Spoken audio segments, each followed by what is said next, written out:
This is a serious fumble for the Toronto Raptors, as a report has just come out from Shams The Athletic that Christian Koloko has signed with the Los Angeles Lakers. Despite the Toronto Raptors being a finalist to bring back their former prospect, despite Masai Ujiri leaving that final roster spot open to bring back Christian Koloko, despite the fact his agent, despite the fact that Masai Ujiri himself have talked about keeping tabs on Christian Koloko's health for a future return, despite Christian Koloko being caught, pictures of him with the Toronto Raptors Summer League team over the course of this offseason, the Raptors were unable to sign Christian Koloko back to a contract. So here's the basic report from Shams. The Lakers have signed 7-foot center Christian Koloko on a one-year deal, and he has the opportunity to play in the front court for the Los Angeles Lakers. So that is what it is. I'm not worried about the LA Lakers right now because the Toronto Raptors are a team that are in desperate need of young talent, a core group that they can build around Scottie Barnes, Immanuel Quickley, and RJ Barrett right now. And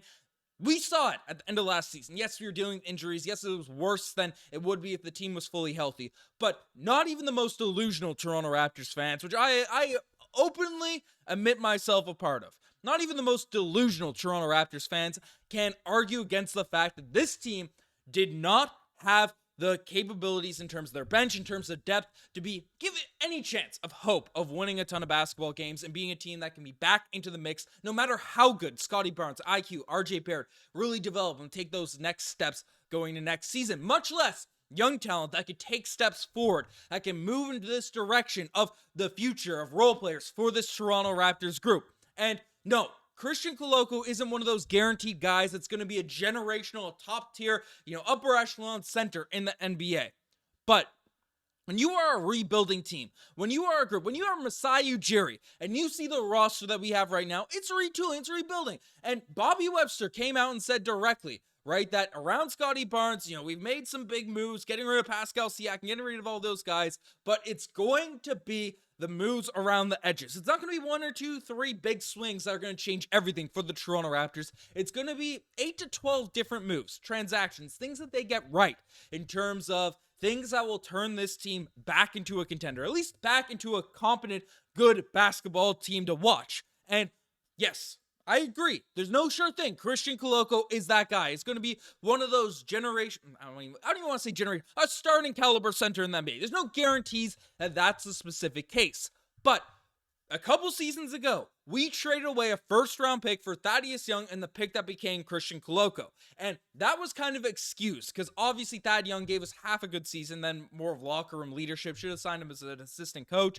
And that's all we were sort of looking for. But essentially, it was given a pass because, hey, Bobby Webster came out and said, Christian Koloko is one of those guys who were looking with the first round picks anyway. So essentially in the middle of a rebuild for the Toronto Raptors, in the middle of a time and era in Toronto Raptors basketball when we need young talent, we need to hit on these draft picks in order for our team to be good. This isn't 2018 anymore when we have Lowry, DeMar, those guys. 2019, we had Kawhi, when we had a really competent group and we can miss on a couple picks here and there, which we didn't really during that era of Raptors basketball anyways, but that is what it is. But we took a first round pick for Christian Koloko, and then what seemed to be circumstances out of our control, which was out of the Toronto Raptors' control, out of Masai Ujiri's control, all that type of stuff, Christian Koloko got waived. And no one bashed that decision because, frankly, the assumption was that Christian Koloko would be essentially out for a Chris Bosh-esque injury. Blood clots, that was sort of the association. Chris Bosh never played again when he was diagnosed on that front. But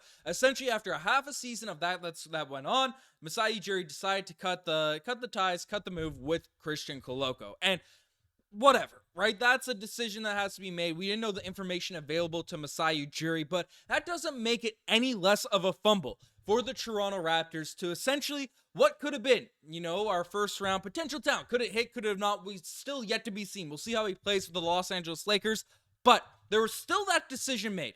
And the Raptors could have made a decision to say, when we made that trade, because that Christian Koloko was waived, that decision was made so it could facilitate the Pascal Siakam trade, where the Raptors in return received 2 different players, which they didn't end up waiving or send off to different teams and stuff. Because I think we got Kyle Lewis Jr. also in that trade. But essentially, the Toronto Raptors made that deal and got back Bruce Brown, which, again, wouldn't have made sense to waive Bruce Brown, even as much as people don't like him, right? That's whatever. But Jordan Nwora was also a player in that mix. And yes, he showed flashes of being a nice scorer, had a relationship with Masai Ujiri, all that type of stuff.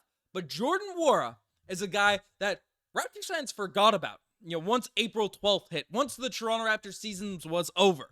No, we didn't hear a peep.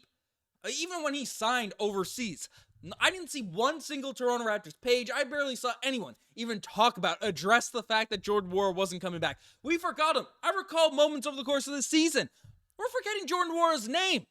And Masai Ujiri decided to make the decision to keep Jordan Nwora on the roster, give him a shot, give him a chance, rather than seeing how things played out. Because yes, the main association with the blood clot stuff, with all those things, no one here is a medical. Well, I'm not a medical doctor. Masai is, and all these types of people aren't. But the association goes to Chris Bosh. But you could also look back to other players in the league that have dealt with similar situations.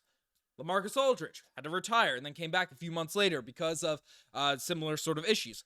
Brandon Ingram was out for an extended period of time with clotting issues and then was able to return to action and become an all-star. After just half a season, Masai Ujiri pulled the trigger on waiving Christian Koloko to bring in fill a roster spot for a guy, Jordan Nwora, when we could have probably waived him for a similar amount of money. Now, again, the contract situations are a bit different, all those types of things, but the Raptors were under the cap, and that's a decision that was made. I'm not saying there's a big bash on Masai Ujiri, Christian Koloko, because again, Christian Koloko had moments of greatness for the Toronto Raptors, especially as a shot blocker for this team, but wasn't one of those guaranteed bona fide dudes for the squad. But missing out on a young player, a young piece that had the potential, which was definitely there. I won't let anyone argue against me on that front.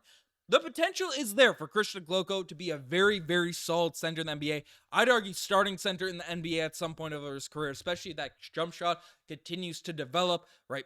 We decided to make that call, and that ended up being a serious fumble for the Toronto Raptors. And again, this team's whole philosophy right now is getting those moves, those 8 to 12 moves right around the edges. The same way we trade Jalen McDaniels for Davion Mitchell and a couple of valuable second-round picks. I thought that was a phenomenal move by Masai Ujiri. One of those moves of the course of the season, not forcing anything, not making any bad moves, but essentially, getting the little things right. But now, you waive Christian Koloko, you keep your eyes, and you're not able to bring him back. You're not able to bring him back into the fold. And again, that's just a step back for the Toronto Raptors. Again, we did hedge our bets, bringing in Bruno Fernando as a guy on a not guaranteed roster contract, but now it seems like that position is going to be certainly filled up for him, and he seems like a solid signing, but doesn't have that potential upside of a Christian Koloko. I hope I'm wrong, but he's a little bit older, has played around the NBA for an extended period of time, but essentially, this just sucks for this Toronto Raptors group, and it sucks to see it went to the LA Lakers as well. The Clutch Sports relationship, probably something that overrided it there, but it was the wrong hand. You can't blame Masai Ujiri too much, but it objectively was an L for the Toronto Raptors, what ended up going down on this side. But let me know what you guys think about this move. Christian Koloko going to the Lakers. It sucks for this team, but let me know what you guys think. I'm signing out. Cheers.